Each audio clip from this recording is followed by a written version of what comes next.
It's the Pittsburgh Steelers taking on the Houston Texans. Oh, the cold weather certainly helping set the stage for what should be a physical primetime contest at Pittsburgh's Acrisure Stadium. Welcome again, everybody, with Charles Davis. I'm Brandon Gunn, and yes, the rain is falling now, and it is supposed to continue to fall throughout this game. So how do you think that will impact this contest? Well, first and foremost, both quarterbacks are going to make sure the officials have those dry footballs coming in each and every play and standing over them sometimes with a towel before the center gets up there to snap it. Second thing is the focus of all the guys who handle the football. Do they wear gloves? Do they take them off? Will they carry the ball high and tight to make sure they have good ball security? That's paramount in a game like this. Stroud looks to throw on the first play. And incomplete to open things up. Now a 2nd and 10.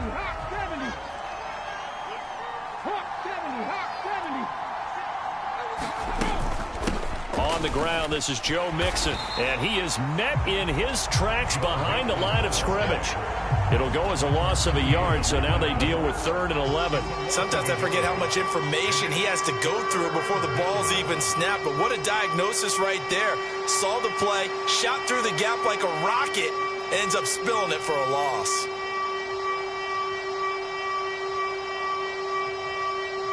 Little trouble thus far on their opening drive as they come up on a 3rd and 11.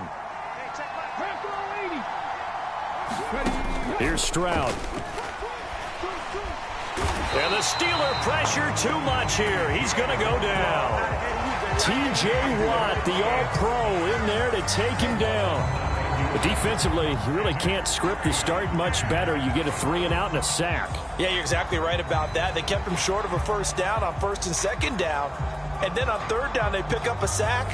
What tremendous momentum for them to start this game. Here's Tommy Townsend on to punt.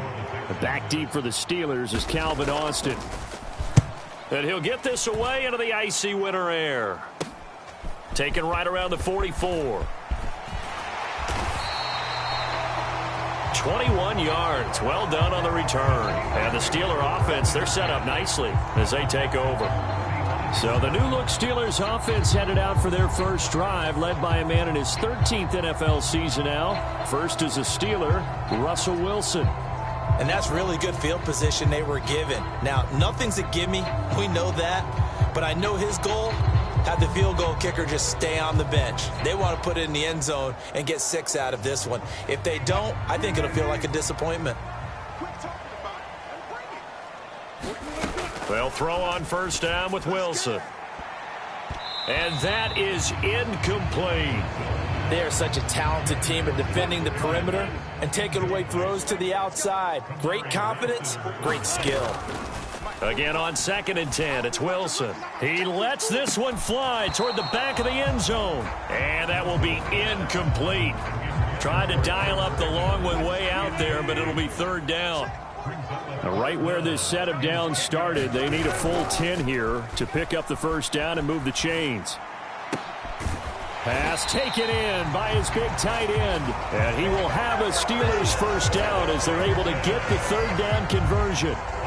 Oh, a lot of credit to the play caller here. He saw the design in his mind and implemented it. A little zone stretcher here because they started the tight end on the left side of the formation and sent him on a crossing route.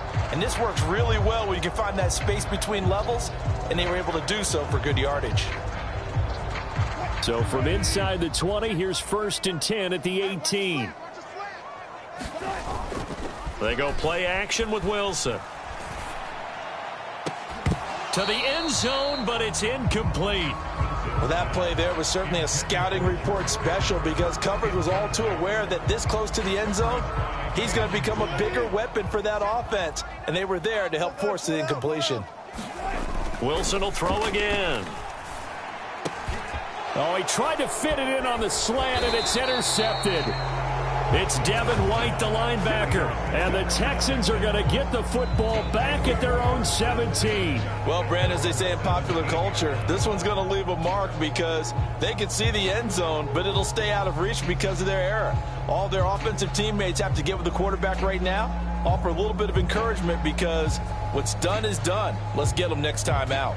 So now we get set to see Houston for their second drive of the ball game. And a 3-and-out on that first drive. We'll see if they can do better here. They should have a better opportunity because the nerves should be settled now. That first series, everybody goes out with a little extra emotion. So now they get a chance to go back out and say, okay, now we're into the game. Let's go play and play as best we can. You almost get a mulligan then on that first drive? Sometimes it absolutely serves that way. You get a second opportunity. Nothing big happened.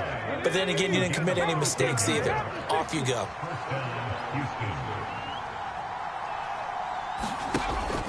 Stroud off the play fake. That's to the veteran. It's Robert Woods. And they'll get it up just short of the 45 at the 44. They get 14 on that one. Good for a Houston first down.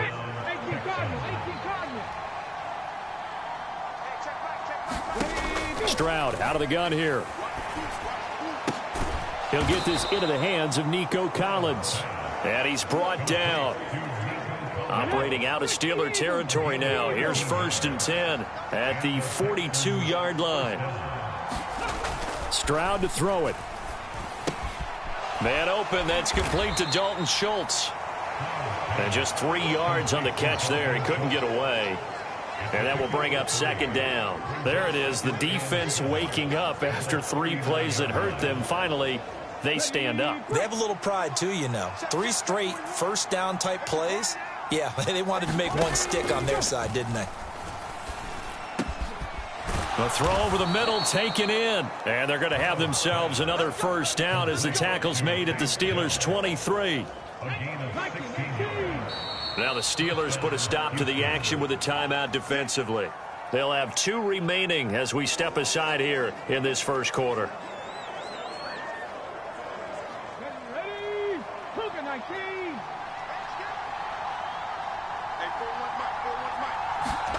Here goes Stroud again. To the right side and intercepted. Picked off by Joey Porter Jr. And the Steelers are going to take possession here at their own 16-yard line. So consecutive interceptions here early on in this one, and maybe setting the tone, Charles, for a game where the defense really takes center stage. And don't you think that both offenses are really catching a bit from their coaching staff about avoiding these turnovers that we've seen early? I think both teams are trying to find an advantage. We know that. Can one of them break away and take control of this game? They go back to the air here after the INT on the last drive. Launches deep. A jump ball, and this is caught. That one good for 37 yards. But they didn't ease into that drive right out of the turnover. They go for the big shot downfield and hit it. A lot of teams have that opportunity, but not every coach is going to greenlight that type of a play call. I love their aggressiveness. High throw, but he makes the catch. And they're able to work this to the 25 before it's all said and done. The 22 more yards there and another first down. And that's how you shake off the interception you threw on the opening drive, come back and throw another strike and gain nice yardage. And I give credit to 2 people on this one. The man throwing the ball and the person calling the plays. They're not shutting him down early in this game. And he gets it inside the 10 to the 9. 15 more there, and they're on a roll. It's another first down. Well, one unit I know you want to watch is that offensive line. If they keep clearing holes like that, it could be a long night defensively. No doubt about it, because when they are in sync, as we're seeing so far, when that continuity is there, and you can see that they're playing off of each other while controlling the defensive front linebackers, you're exactly right. It could be a very long night for the defense because someone's going to run for some big yardage. And he's going to take it in for a Steeler touchdown. Najee Harris, a touchdown run there from a yard out. And the Steelers take the early turnover and convert it into an opening touchdown. And how nice is it to have a guy like Najee Harris in the backfield when you get down near the goal line? He can use his 230-plus pound frame to just get you those tough yards, and he finishes things off here with a touchdown run.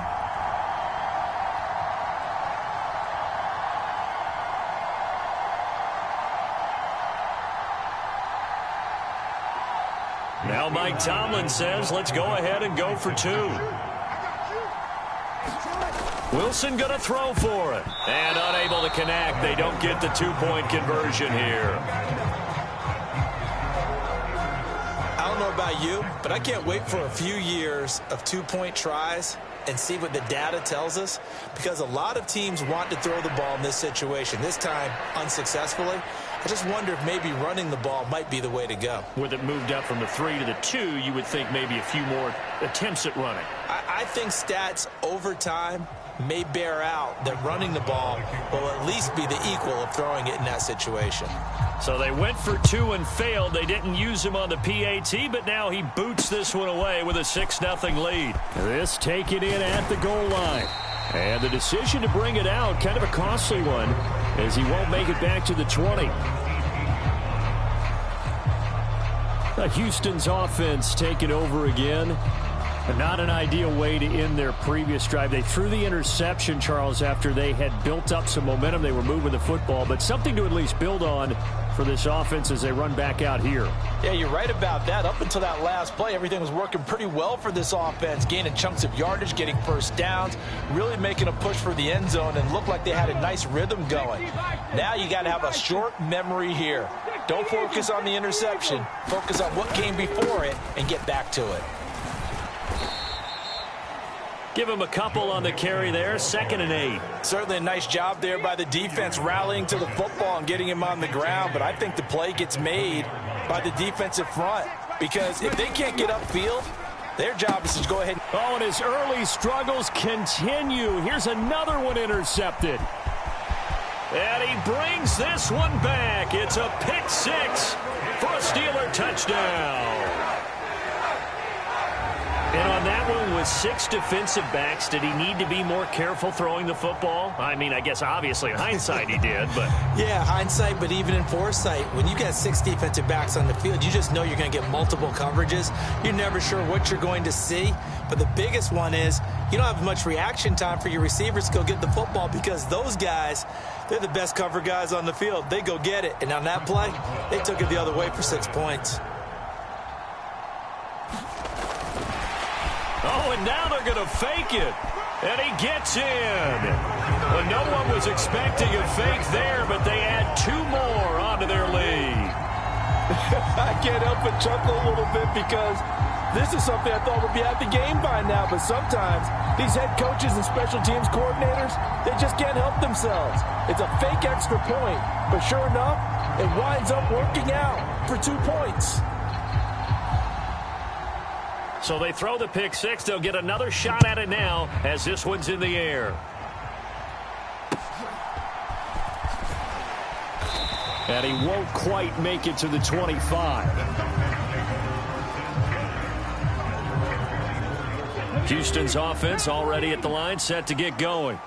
They've been outplayed early, no question. Down 14-0 already as they come up 1st and 10. They'll let this go deep for Collins. And this incomplete. An excellent play downfield on the football. Might have had a shot to pick it off even, but it's 2nd down. Stroud working out of the gun. On a slant, here's Collins.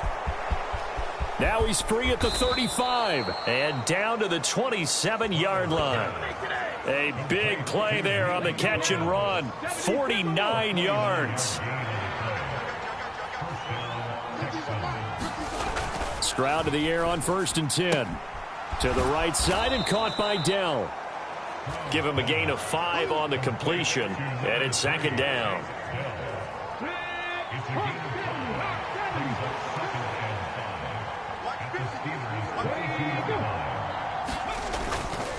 Here's a fake on the jet sweep and a run up the middle with Mixon. And he'll get him inside the 15 down to the 14-yard line. That one a 1st down pickup of 8.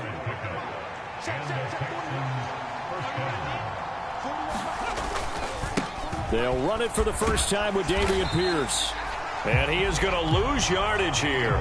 He'll lose a yard there, and it's 2nd and 11. The short field shrinks even more with the type of bodies they brought in on that play. Those extra tight ends, they weren't able to secure their blocks, and that one ended up going backwards.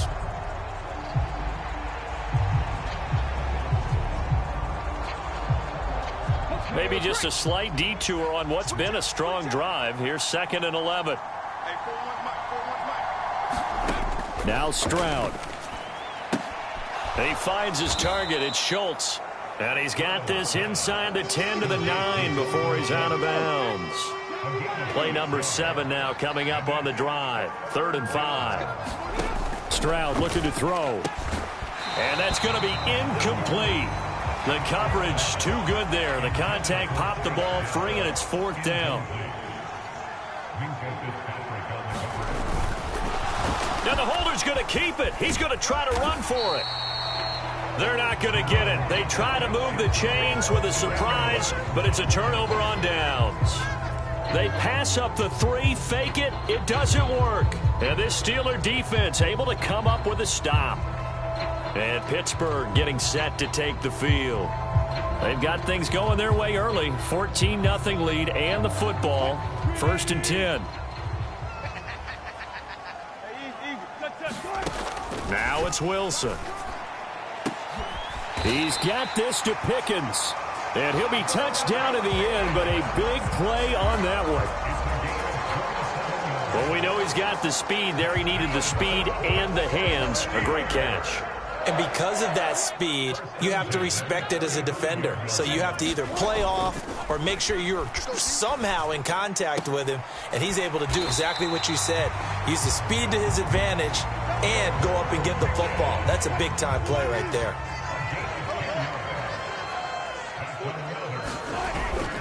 Off the play fake. Here's Wilson. Oh, he brings it in off the deflection. And he is brought down, but not before reaching the 30. A really nice gain of 25 yards.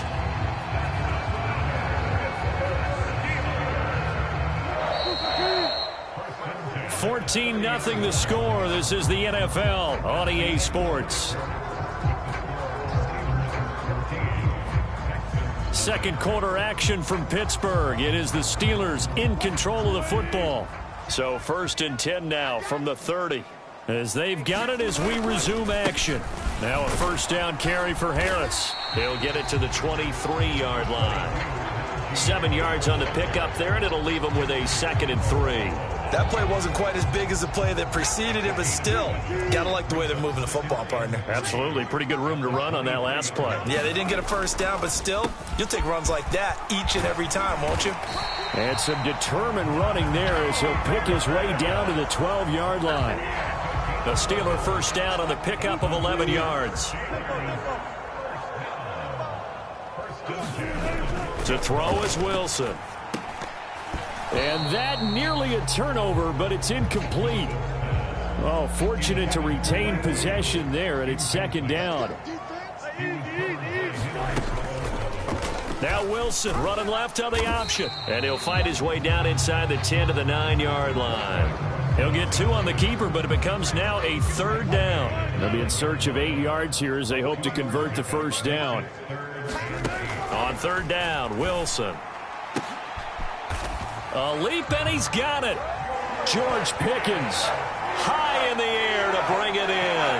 And the Steelers go nearly the length of the field and finish it off with 6 points. A lot of people might call this backyard football. Sometimes just understanding who you've got out wide and who you're going to throw it to. Give him an opportunity to go up and make a play, even when contested. Looks like that one worked out pretty well. The trust factor, in effect. Chris Boswell now for the extra point. And they fake it. They pitch to the tight end. And that one goes virtually nowhere. Tried to fake extra point, but nothing comes up.